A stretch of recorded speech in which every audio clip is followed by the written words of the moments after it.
Welcome to Andhraprabha. నేను మీ ఉమా. ఈరోజు మనతో పాటు ఉన్నారు శిరీష గారు. అండ్ సీరియల్స్ దగ్గర నుంచి ఈరోజు మూవీస్ వరకు వెళ్ళిపోయారు.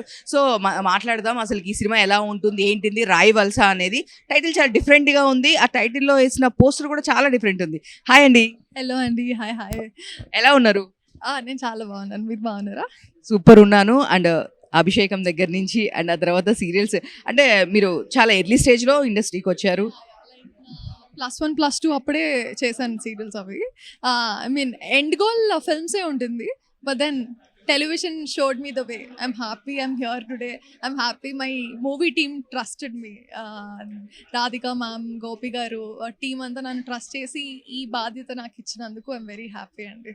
సో మేము కూడా చాలా హ్యాపీ బికాస్ ఆఫ్ మన తెలుగు అమ్మాయి చేస్తుంది అంటే మేము కూడా చాలా హ్యాపీగా ఫీల్ అవుతూ ఉంటాము. సో చూసాము ట్రైలర్ అంతా చాలా బాగుంది, కాన్సెప్ట్ కూడా చాలా డిఫరెంట్గా ఉంది. సో ఎన్ఆర్ఐస్ ఇక్కడికి వచ్చి ఒక కమర్షియల్ మూవీ కాకుండా ఒక తెలుగు నేటివిటీ మూవీ తీస్తున్నారు. సో ఏంటి దీంట్లో అంత హుక్ చేసిన పాయింట్ అంటే ఏం చెప్తారు? అది ఇప్పుడు నేను చెప్తే స్పాయిలర్ అలర్ట్ అంటారు. సో హుక్ చేసే పాయింట్ ఉంది. ఒక యూనిక్ పాయింట్ మీద తీశారు. ఒకప్పుడు ఎలా జరిగింది, ఈ రాజు రాణిల ఫేట్ ఎలా డిసైడ్ చేసింది ఆ ఊరు అన్న కాన్సెప్ట్ మీద ఉంటుంది. పక్కా నచ్చుతుంది అనే అనుకుంటున్నాను. యూనిక్ పాయింట్ ఉంది, but unfortunately we can't say it now yet. So yeah, film చూస్తే మీకు అర్థమవుతుంది తప్పకుండా. అంటే దీంట్లో కమర్షియల్ వే అనేది ఉందా? అంటే చూస్తే కనుక ఒక పల్లెటూరు బ్యాక్ డ్రాప్లో అన్నట్లు ఉంది. So mother director, son hero.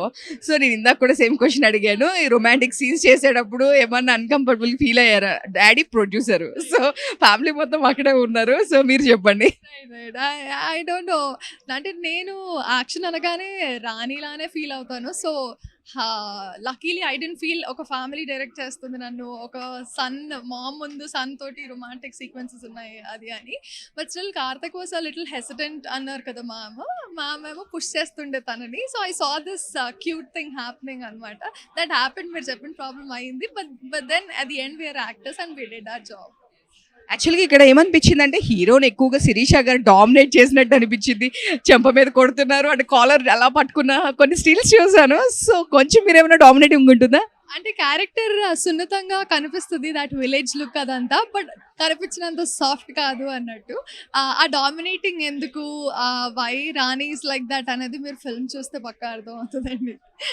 So all the best. మీరు చేసిన ఇంతకు ముందు సీరియల్స్ కూడా చాలా సూపర్ సక్సెస్ అయింది అండ్ సినిమా కూడా సక్సెస్ అవ్వాలి అండ్ నెక్స్ట్ మంచి గోయింగ్ మూవీస్ కూడా రావాలి. Thank you so much Andhraprabha. Thank you so much అండి. Thanks for having. Please do support our film.